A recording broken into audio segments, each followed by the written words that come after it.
Saya kembali di Q&A pemirsa, karena setiap pertanyaan selalu ada jawaban. Baik, kita akan mendengarkan jawaban dari Mbak Oki Asukawati. Saya ingin mendapatkan sedikit saja Mbak pengalaman menjadi caleg terkait dengan Pilpres kali ini. Bagaimana Mbak Oki memantau suaranya dan apa yang dirasakan selama proses pemilu ini? Iya, aku sudah mengikuti pencalekan ini yang ketiga. Jadi yang kedua waktu itu aku duduk sebagai anggota DPR buat 2 periode. Dan 2019 aku nyalek juga tapi gagal saat itu. Dan sekarang melalui Nasdem 2019 aku juga partainya Nasdem, sekarang juga Nasdem. Dan kalau tadi Kak Yohan menanyakan apa rasanya sekarang dengan dikaitkan Pilpres, maka aku merasa diuntungkan. Kenapa? Kenapa? Karena Nasdem adalah yang pertama kali mengusung Pak Anies Baswedan. Dan di Jakarta di dapilku Pak Anies itu cukup baik responsnya. Jadi ketika aku nyalek di tahun 2019 itu aku dengan Partai Nasdem.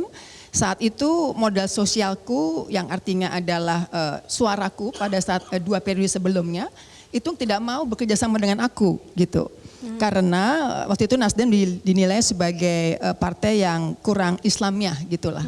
Namun sekarang mereka-mereka yang tadinya tidak mau bekerja sama dengan aku, ketika tahu aku di Nasdem, mereka bahkan kemudian telepon aku, ayo kapan Bu Oki kita kerjasama lagi gitu. Jadi artinya capres menguntungkan caleg.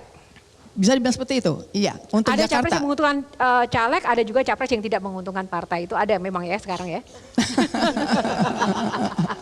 Gimana Mbak Oki? Mbak Oki, suaranya yang sekarang sudah tahu jumlahnya? Aku terakhir tahu itu kurang lebih tadi siang jam 11-an gitu. Cuman ketika aku mau coba masuk lagi di website KPU kurang lebih jam 11-an itu tiba-tiba tadi yang Kang Maman bilang suaraku jadi suara teman-teman juga ada yang 95.000, 9.000. Terus terang buat caleg buat aku itu mencemaskan gitu ya. Apa yang disampaikan ke Bawaslu? Mumpung ada ketuanya langsung Mbak Oki, silakan singkat saja. Iya, mungkin ini sebetulnya ranahnya KPU ya karena kan itu website KPU.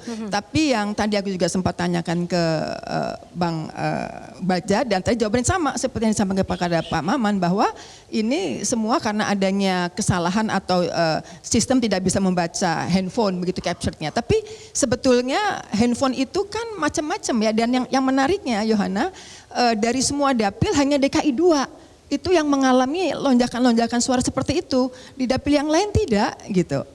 Oke, Mas Ari silakan. Ya, aku ke Pak Ketua. Pak Ketua, ini tadi yang disampaikan. Sorry, Mbak Oki, suaranya Anda sekarang 6.383. Berarti udah benar ya itu ya. Oke, thank you Bang. Silakan Mas Ari dilanjutkan. Banyak orang menyebut kecurangan segala macam. Dan kemarin Presiden sudah menyatakan bahwa nggak usah teriak-teriak kecurangan, ada Bawaslu, ada kemudian MK. Nah sekarang Bawaslunya, mohon maaf, masih dengan jawaban-jawaban normatif. Menurut saya itu harus lebih progresif menjawab dugaan-dugaan yang disampaikan, walaupun itu masih sifatnya potensi. Bagaimana Pak Ketua? Mungkin maksudnya Mas Aris gini, saya survei katanya peluit-peluit itu kalau kita beli pasti bunyi, begitu ditiup orang Bawaslu nggak bunyi katanya. Gitu. Iya. Gitu. Padahal Bawaslu sekarang sudah sampai tingkat kabupaten, betul? Lagi menuju kabupaten. Ya. Oke, silakan Pak. Pertama banyak hal yang terjadi ya, misalnya dari keterlambatan, logistik, pembukaan TPS yang terlambat, pelanggaran administrasi, itu masih bisa diperbaiki. Yang agak masalah ketika ada surat-surat tercoblos. Nah, ketika surat-surat tercoblos, maka kami perintahkan kepada teman-teman pengawas TPS, hentikan dulu, periksa surat suara yang ada tersisa. Siapa tahu tercoblos. Dan ini dilakukan. Mereka berhenti, cek kejadian TPS 51 Gunung Putri misalnya. Ada 4 suara tercoblos, ya, kemudian berhenti, kita cek semua, ada 4 lagi yang tercoblos. Nah itu yang kemudian kita anggap sebagai surat suara rusak, dipisahkan, alhamdulillah semua pemilih bisa terpenuhi. Untung ada surat-surat cadangan juga 6 kan, 6 buah per TPS. Nah itu yang terjadi, jadi ini kadang-kadang di tingkat teman-teman TPS tidak mengerti. Ada yang mau lanjut terus, padahal tidak boleh, berhenti dulu, siapa tahu ada yang tercoblos lagi. Misalnya ada kejadian lagi di salah satu di Bogor juga, 24 yang tercoblos untuk dua pasangan, ya. Satu pasangan A, satu pasangan B. Nah itu yang kemudian kita anggap nanti sebagai surat suara rusak. Nah ada proses pidananya nanti ke depan. Nah tapi akan tergantung dari segi waktu, kecukupan alat bukti, dan juga pemeriksaan nanti di lapangan. Nah itu yang kita akan kejar juga, walaupun akan sangat terbatas waktunya.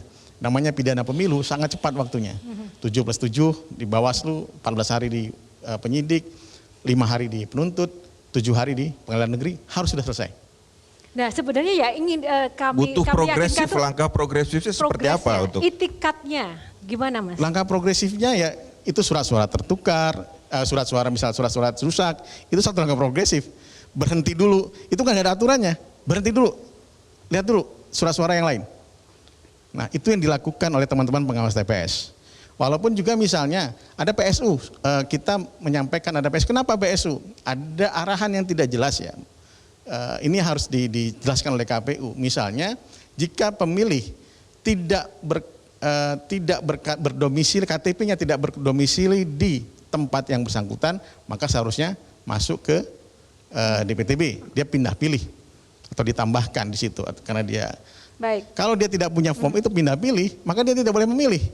Kejadiannya ada 20 orang misalnya memilih. Yang kita takutkan apa? Yang kita takutkan ini dia sudah milih tempat lain, milih tempat ini juga. Ada 20 orang, akhirnya di Cirebon misalnya kita sampaikan untuk 5 TPS untuk diulang. Ini yang dilakukan oleh teman-teman pengawas TPS di lapangan dan juga Panwascam di lapangan. Oke sedikit saya Mas Haris sudah puas dengan jawabannya? belum sebenarnya. Belum.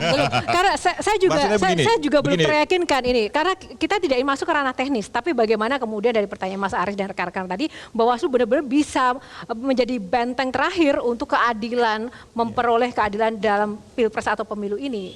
Kurang lebih pengen diyakinkan seperti itu. Kalau tidak nanti Bawaslu bisa jadi penanggung dosa pemilu. Menurut Bang Rocky gimana? Oke. Anda terangkan tadi upaya untuk menghalangi berkembangnya kejahatan pemilu. Kan itu intinya tadi. Dengan memanfaatkan teknologi. Tapi semakin Bawaslu menerangkan, semakin orang cari bukti untuk melemahkan keterangan Bawaslu. Jadi beredar ini, berapa jam lalu saya habis naik gunung, karena itu ngaco nih customnya kan. Saya ketemu dengan anak-anak muda di situ. Itu masing-masing megang handphone dan saling memperlihatkan, datanya kok beda begini kan. Jadi kecurigaan itu udah jadi grammar di dalam politik kita. Curiga aja kerjaannya. Nah kalau kita dengar keterangan Bawaslu, itu seolah-olah apa yang dia ucapkan itu upaya untuk menutupi apa yang dia pikirkan. Apa namanya di pelajaran Mbak Oki di Fakultas Psikologi UI itu reverse psychology-nya bekerja akhirnya tuh. Jadi apapun yang akan diterangkan oleh Bawaslu itu orang akan bilang ya nggak mungkin begitu, udah pasti curang itu. Kenapa? Karena memorinya pergi pada MK akhirnya kan. Jadi apapun yang Anda terangkan itu udah jadi semacam ini sampah keterangan itu. Karena dari awal udah sampah itu. Orang nggak kasih penghormatan lagi pada Bawaslu. Berapa waktu lalu saya kasih ceramah di Kalimantan Tengah itu, Bawaslu ada di situ tuh. Dan mulai Pak Rocky nggak boleh kampanye. Saya bilang saya mau kampanye. Kenapa saya salah? Saya bukan anggota tim sukses. Saya mau kampanyekan pikiran itu untuk menghalangi money politics. Sebetulnya tugas Bawaslu adalah mengintip potensi money politics, itu aja. Karena itu yang menjadi dasar kita kan, bukan mengawasi pikiran orang itu ngacoknya di situ sebenarnya. Coba saya balik lagi pada soal tadi. Oh Pak Mbak Oki terangkan bahwa dia sendiri cemas untuk mengetahui nasibnya apa nanti kan. Itu sama seperti kecemasan seorang model yang pertama kali naik di atas panggung, catwalking gitu kan. Padahal Mbak Oki udah bertahun-tahun jadi model. Model itu kecemasan dia bukan pada saat dia keluar dari belakang panggung, tapi ketika dia ada di ujung catwalk dan dia mesti lakukan U-turn. Di situ ilmunya. Kalau dia salah U-turn, high heels-nya patah itu.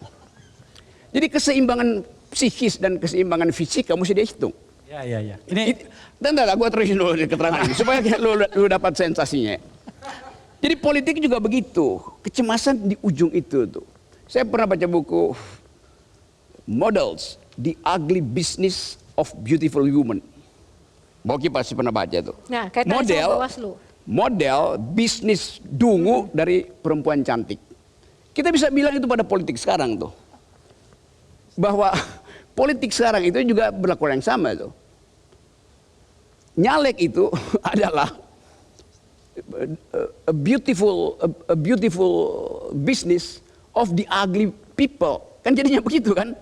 Karena kita nggak dapat kepastian tuh. Mbak Oki mengalami kecemasan dan ya kita kenal apa yang kita sebut sebagai dari awal kita mau tahu ini perempuan yang pasti akan dikerjai oleh sistem pemilu yang patriarkis. Itu dasarnya kan. Pemilu kita tuh patriarkis. Baik. Dan kita ingin backup itu buat beri kesempatan bahwa perempuan tuh ucapkan. Baik. Keisha juga begitu. Dulu perempuan itu disebut the unspeakable karena nggak bisa ngomong. Sekarang mereka berdua the unstoppable. Ya, gini. Baik, Gini, oke. Ntar dulu. Tunggu. Ini saya mau sedikit sampaikan saja, ya. kita mau jeda. Iya, saya paham. Saya mau sampaikan begini. Rahmat Bagja dan seluruh timnya di Bawaslu itu menurut saya Anda sudah selesai. Lebih baik Anda meminta lembaganya dibubarkan. Pada pemilu terakhir pada pemilu terakhir yang kemarin-kemarin ini, itu yang namanya bagi-bagi itu sudah sangat terbuka. Menggunakan mobil dengan branding, membagi-bagi ke rumah-rumah di siang hari. Pada malam sebelum pemilihan, itu orang seperti berkejar-kejaran, membagikan amplop ke rumah-rumah. Sudah selesai negara ini. Bubarkan saja semua ini. Kita mulai dari awal, riset politik kita. Baik, oke. Riset politik, apakah semuanya setuju dengan riset politik? Kita akan tahu jawabannya seusai jeda. Tetaplah bersama Q&A bersama Indonesia Memilih. Sesaat lagi.